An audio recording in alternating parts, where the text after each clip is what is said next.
YouTube, what is going on? Back with my latest video. So today we're going to talk about Funko's most recent announcement that they are dropping their first wave of NFTs with the Teenage Mutant Ninja Turtles. So today I'm going to talk about what the releases can consist of, how you can go about purchasing with them if you're interested, and if you should buy them. So let's get right into it and get my thoughts. Here we go. Listen, been in the game for a minute, clocking in because it's time to get down to business. Stunting is a habit, on me I'm good at it. Asking around town, I'm known as the Popsavage.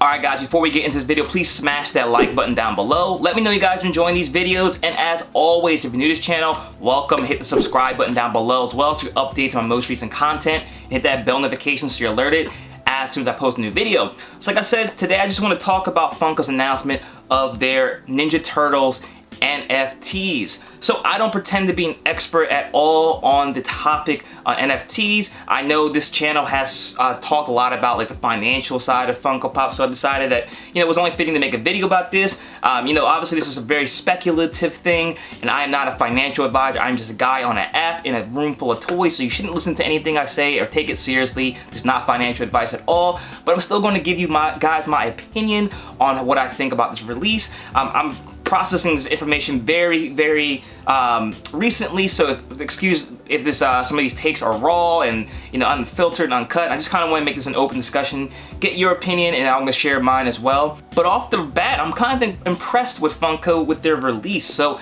I know if you guys are not familiar with an NFT, and NFT stands for non-fungible token. Essentially, it is a collectible character piece, whatever you want to call it, online that you can buy, sell, and trade online to another party for whatever assigned value you have it for. And that particular product cannot be reproduced. It has a unique code that goes back to that exact item, and that's what the non-fungible part about it is. So like I said, I'm not an expert, but what I can tell you is NFT space is booming right now. There have been a lot of different projects that I've followed, not necessarily got involved with because I'm not all in or believe in it fully, but the ones that I have been following, and I've taken off. I cannot get in my foot in the door without tens of thousands of dollars at this point. And before, when I was first watching them, they were very affordable. I think that the NFT space is a real animal, a real machine. I think people are really invested in these, and I think it all comes down to what people assign the values to, meaning if people actually believe these things are worth something. Take something for like Pokemon. When Pokemon first came out, the cards didn't really have any value. They were all made up characters, and over time those characters got assigned a value. There were certain characters, Pikachu, Charizard, Lugia, all types of different Pokemon that now come with a premium just based on the character it is. And I think that could be the same thing with NFTs. It all comes down to what the market dictates that character is worth. So that brings us back to Funko's release, and I think that's why I'm kind of impressed with what Funko was able to pull off. If you guys remember one of the Speculation Saturdays videos I did recently talking about NFTs, or maybe it was a few months ago, I thought that Funko would start their project with NFTs with their Fantastic Plastic, their own characters, that line. And turns out they've made a deal with, I think, Nickelodeon to make Ninja Turtles their first one. So getting that license and making that work with the Turtles being the first line, I think it's very dope, because I think Turtles is has an extremely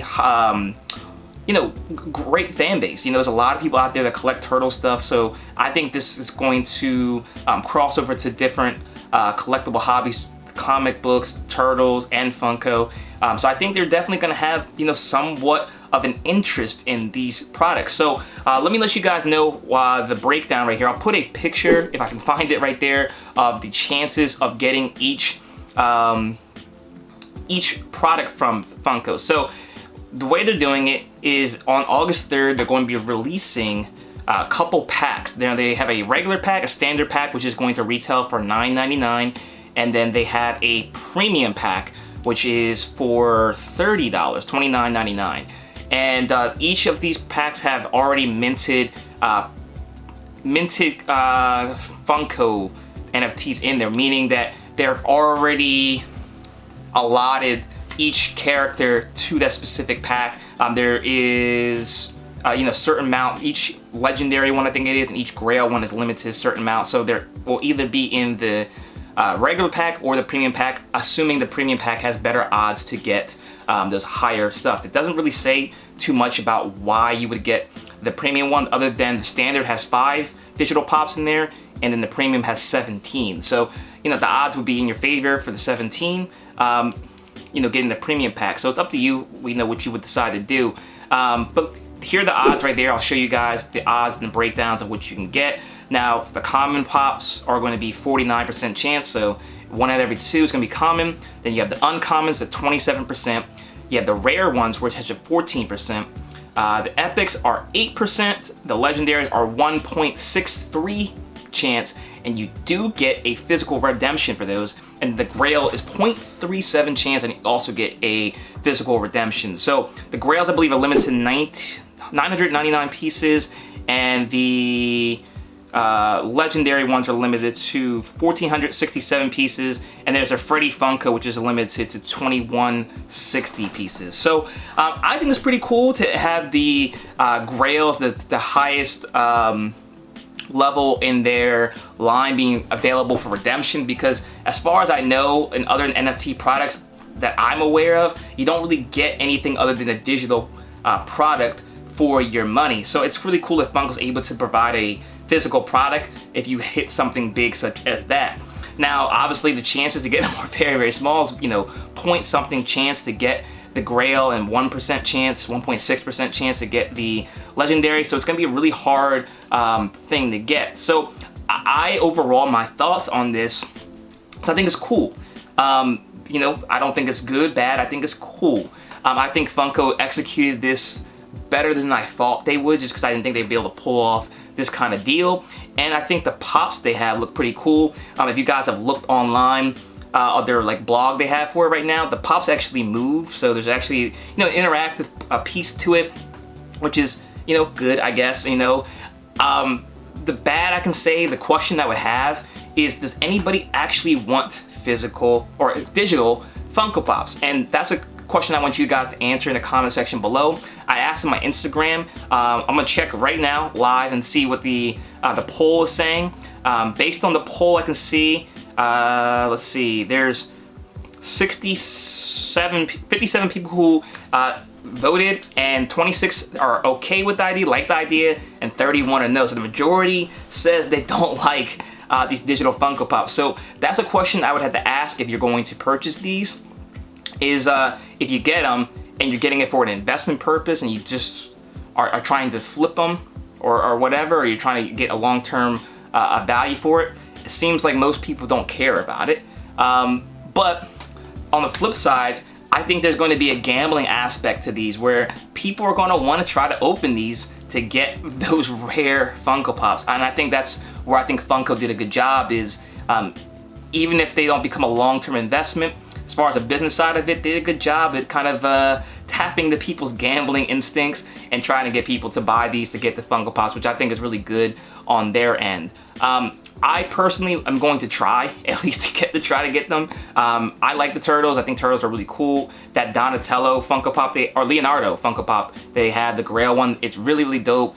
And it kind of, triggers it, pulls at the heartstrings of being a gambler, mystery boxes and such, that I have to try to get that one, see if I can get in the collection since it's so limited.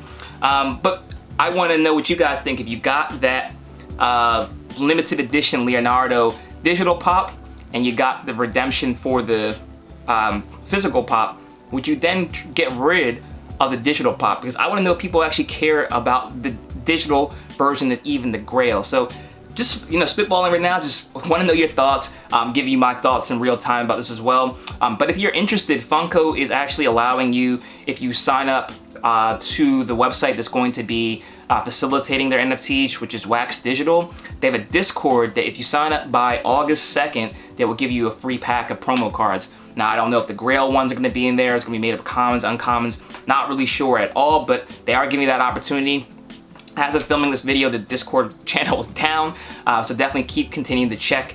They have the link on their Twitter account, on their website as well, I believe. So I just want to know what you guys think. I mean, me personally, I feel like projects like this, from what I've seen in the past, especially even just with NFTs, is if you're looking for this as a collectible, like you are into the digital pops and you're into turtles, I don't think you can go wrong. It's pretty expensive, you know, $10 for 5 digital pops. I mean, you take it for what it is. If it's worth it to you, by all means, I think you can't go wrong. If you're a collector, you just want to collect them all, I think it's a cool thing, you know, hands down. But if you're looking at this as an investment, sometimes things like this, I believe, it costs too much to not be involved. If this is the first line that Funko does for the NFTs and this starts to become something really big, I think it could end up being something you regret later on by not getting involved in it at all, especially if you are a Turtles fan and you end up losing the opportunity to get one of these Turtles digital Funko Pops for cheap, and you know, maybe even the physical one. So that's just my thoughts. I think the execution was good. I know I've talked trash about Funko a lot recently with boring ideas, and I think this one's anything but boring. Obviously, it looks like they have a black light pop in there, which is, you know, unexpected, but I think the other pops, the other kind of molds they had, they do look like the other legendary ones and the grail ones, they do look like something that is a grail, like something you would have to be lucky to get. So I think they executed this well. If you don't believe in NFTs, by all means, probably stay on the sidelines and just try to buy the physical pop if you want it. But all things considered, I got to give Funko an A+ for the execution on this one. I can't really point out a single flaw other than if you don't believe in NFTs, it's not really worth it. So let me know your thoughts in the comment section below. Like I said, my views are real time, just raw and unfiltered and unedited probably. So let me know what you guys think in the comment section below. I haven't really thought too much more about this, but those are my initial thoughts, and I think it's really good. So thanks so much for watching, guys. I try to give you guys as much information about the Funko's financial side as I can, and I really think this is a interesting topic, and I think it's the start of something that could be really interesting for Funko long term. So thanks again for watching. If you have not already, hit the like button down below, hit subscribe button if you're new. Check me out on my second channel at Savage Breaks, where I do Pokemon and sport card openings, and also check me out on my Instagram at ThePopSavage. You can stay connected there too. Thanks again, guys, and until next time, I'll see you later.